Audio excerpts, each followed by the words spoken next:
Good morning. This is Ron. It is the 11th of February, Sunday. Welcome to Story Time.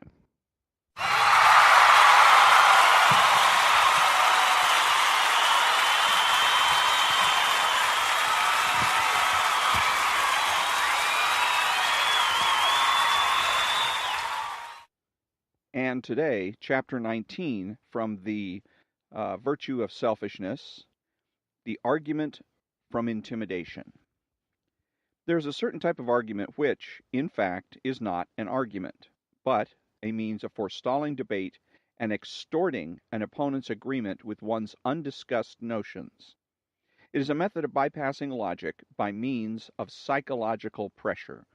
Since it is particularly prevalent in today's culture and is going to grow more so in the next few months, one would do well to learn to identify it and be on guard against it.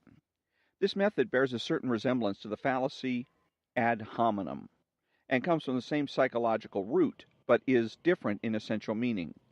The ad hominem fallacy consists of attempting to refute an argument by impeaching the character of its proponent.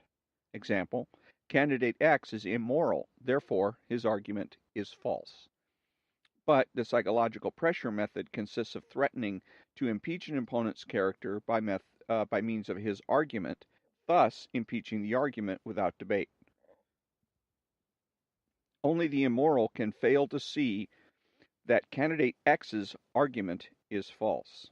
In the first case, candidate X's immorality, real or invented, is offered as proof of the falsehood of his argument. In the second case, the falsehood of his argument is asserted arbitrarily and offered as proof of his immorality. In today's epistemological jungle, the second method is used more frequently than any other type of irrational argument.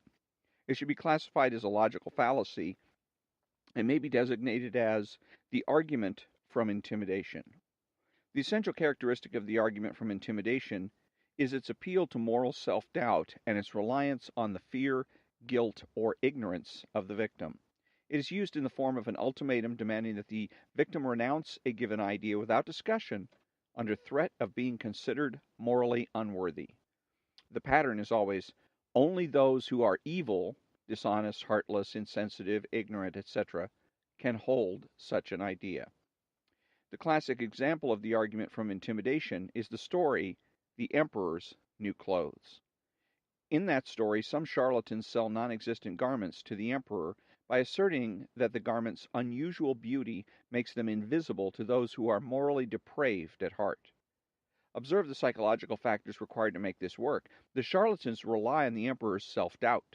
The emperor does not question their assertion nor their moral authority. He surrenders at once, claiming that he does see the garments, thus denying the evidence of his own eyes and invalidating his own consciousness, rather than face a threat to his precarious self-esteem. His distance from reality may be gauged by the fact that he prefers to walk naked down the street, displaying his non-existent garments to the people, rather than risk incurring the moral condemnation of two scoundrels. The people, prompted by the same psychological panic, try to surpass one another in loud exclamations on the splendor of his clothes, until a child cries out that the emperor is naked. This is the exact pattern of the working of the argument from intimidation, as it is being worked all around us today. We've all heard it and are hearing it constantly. Only those who lack finer instincts can fail to accept the morality of altruism. Only the ignorant can fail to know that reason has been invalidated. Only black-hearted reactionaries can advocate capitalism. Only warmongers can oppose the United Nations. Only the lunatic fringe can still believe in freedom. Only cowards can fail to see that life is a sewer. Only the superficial can seek beauty, happiness, achievement, values, or heroes. As an example of an entire field of activity based on nothing but the argument from intimidation, I give you modern art, where, in order to prove that they do possess a special insight possessed only by the mystic elite, the populace are trying to surpass one another in loud exclamations on the splendor of some bare but smudged piece of canvas. The argument from intimidation dominates today's discussions in two forms, in public speeches and print. It flourishes in the form of long, involved, elaborate structures of unintelligible verbiage which convey nothing clearly except a moral threat. Only the primitive-minded can fail to realize that clarity is oversimplification. But in private, day-to-day experience, it comes up wordlessly, between the lines, in the form of inarticulate sounds conveying unstated implications. It relies not on what is said, but on how it is said. Not on content, but on tone of voice. The tone is usually one of scornful or belligerent incredulity. Surely you're not an advocate of capitalism, are you? And if this does not intimidate the prospective victim who answers properly, I am, the ensuing dialogue goes something like this. Oh, you couldn't be. Not really. Really. But everybody knows that capitalism is outdated. I don't. Oh, come now. Since I don't know it, will you please tell me the reasons for thinking that capitalism is outdated? Oh, don't be ridiculous. Will you tell me the reasons? Well, really, if you don't know, I couldn't possibly tell you. All this is accompanied by raised eyebrows, wide-eyed stares, shrugs, grunts, snickers, and the entire arsenal of nonverbal signals communicating ominous innuendos and emotional vibrations of a single kind: disapproval. If those vibrations fail, if such debaters are challenged, one finds that they have no arguments, no evidence, no proof, no reason, no ground to stand on, that their noisy aggressiveness serves to hide a vacuum, that the argument from intimidation is a confession of intellectual impotence. The primordial archetype of the argument is obvious, and so are the reasons for its appeal to the neo-mysticism of our age. To those who understand, no explanation is necessary. To those who don't, none is possible. The psychological source of that argument is social metaphysics. A social metaphysician is one who regards the consciousness of other men as superior to his own and to the facts of reality. It is to a social metaphysician that the moral appraisal of himself by others is a primary concern which supersedes truth, facts, reason, logic. The disapproval of others is so shatteringly terrifying to him that nothing can withstand its impact within his consciousness.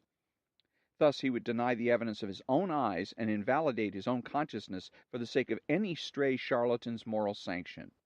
It is only a social metaphysician who could conceive of such absurdity as hoping to win an intellectual argument by hinting, "But people won't like you."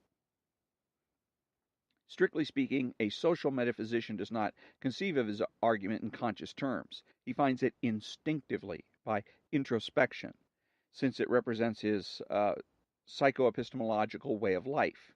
We've all met the exasperating type of person who does not listen to what one says, but to the emotional vibration of one's voice, anxiously translating them into approval or disapproval, then answering accordingly. This is a kind of self-imposed argument from intimidation, to which a social metaphysician surrenders in most of his human encounters. And thus, when he meets an adversary, when his premises are challenged, he resorts automatically to the weapon that terrifies him most: the withdrawal of moral sanction. Since that kind of terror is unknown to psychologically healthy men, they may be taken in by the argument from intimidation precisely because of their innocence. Unable to understand that argument's motive or to believe that it is merely a senseless bluff, they assume that its user has some sort of knowledge or reasons to back up his seemingly self-confident, belligerent assertions. They give him the benefit of the doubt and are left in helplessly bewildered confusion. It is thus that the social metaphysicians can victimize the young, the innocent, the conscientious. This is particularly prevalent in college classrooms. Many professors use the argument from intimidation to stifle independent thinking among students, to evade questions they cannot answer, to discourage any critical analysis of their arbitrary assumptions, or any departure from the intelligent status quo, or intellectual status quo. Aristotle? My dear fellow, if you had read Professor Spifkin's piece in the January 1912 issue of Intellect magazine, which you obviously hadn't, you would know that Aristotle has been refuted. Professor X? Are you quoting Professor X? Oh no, not really. Followed by a sarcastic chuckle intended to convey that Professor X had been thoroughly discredited. By whom? blank out.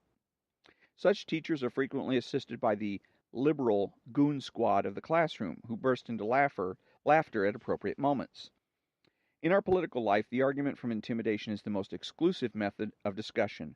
Predominantly, today's political debates consist of smears and apologies or intimidation and appeasement. The first is usually, though not exclusively, practiced by the, quote, liberals, unquote. The second by the, quote, conservatives, unquote. The champions in this respect are the liberal Republicans who practice both. First, toward their conservative fellow Republicans, the second, toward the Democrats. All smears are arguments from intimidation. They consist of derogatory assertions without any evidence or proof, offered as a substitute for evidence or proof, aimed at the moral cowardice or unthinking credulity of the hearers. The argument from intimidation is not new. It's been used in all ages and cultures, but seldom on so wide a scale as today. It is used more crudely in politics than in other fields of activity, but it is not confined to politics. It permeates our entire culture. It is a symptom of cultural bankruptcy. How does one resist that argument? There's only one weapon against it: moral certainty. When one enters any intellectual battle, big or small, public or private, one cannot seek, desire, or expect the enemy's sanction. Truth or falsehood must be one's sole concern and sole criterion of judgment, not anyone's approval or disapproval, and, above all, not the approval of those whose standards are the opposite of one's own. Let me emphasize that the argument from intimidation does not consist of introducing moral judgment into intellectual issues, but of substituting moral judgment for intellectual argument. Moral evaluations are implicit in most intellectual issues. It is not merely permissible, but mandatory to pass moral judgment when and where appropriate. To suppress such judgment is an act of moral cowardice. But a moral judgment must always follow, not precede or supersede, the reasons on which it is based. When one gives reasons for one's verdict, one assumes responsibility for it and lays oneself open to objective judgment. If one's reasons are wrong or false, one suffers the consequences. But to condemn without giving reasons is an act of irresponsibility, a kind of moral hit-and-run driving, which is the essence of the argument from intimidation. Observe that the men who use the argument are the ones who dread a reasoned moral attack more than any other kind of battle, and when they encounter a morally confident adversary, they are loudest in protesting that, quote, moralizing, unquote, should be kept out of intellectual discussions. But to discuss evil in a manner implying neutrality is to sanction it. The argument from intimidation illustrates why it is important to be certain of one's premises and of one's moral ground. It illustrates the kind of intellectual pitfall that awaits those who venture forth without a full, clear, consistent set of convictions, wholly integrated all the way down to fundamentals. Those who recklessly leap into battle armed with nothing but a few random notations floating in a fog of the unknown, the identified, the undefined, the unproved, and supported by nothing but their feelings, hopes, and fears. The argument from intimidation is their nemesis. In moral and intellectual issues, it is not enough to be right. One has to know that one is right. The most illustrious example of the proper answer to the argument from intimidation was given in American history by the man who, rejecting the enemy's moral standards with full certainty of his own rectitude, said, "If this be treason, quote, if this be treason, make the most of it," unquote. And that is the end of chapter 19, The Argument from Intimidation, by Ayn Rand, from her book called The Virtue of Selfishness.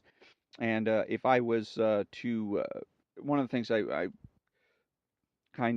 disagree with Ayn Rand about is the title. She calls selfishness a virtue, and it isn't. What she means to say, and should have titled her book, is the virtue of minding your own business. That can be considered a virtue, whereas selfishness is minding your own business to its illogical extreme. It's wrong, it's always been wrong, and it will always be wrong. Never a virtue. And so tomorrow is going to be the Storytime Extra. And until then, thank you for joining me and have a great day.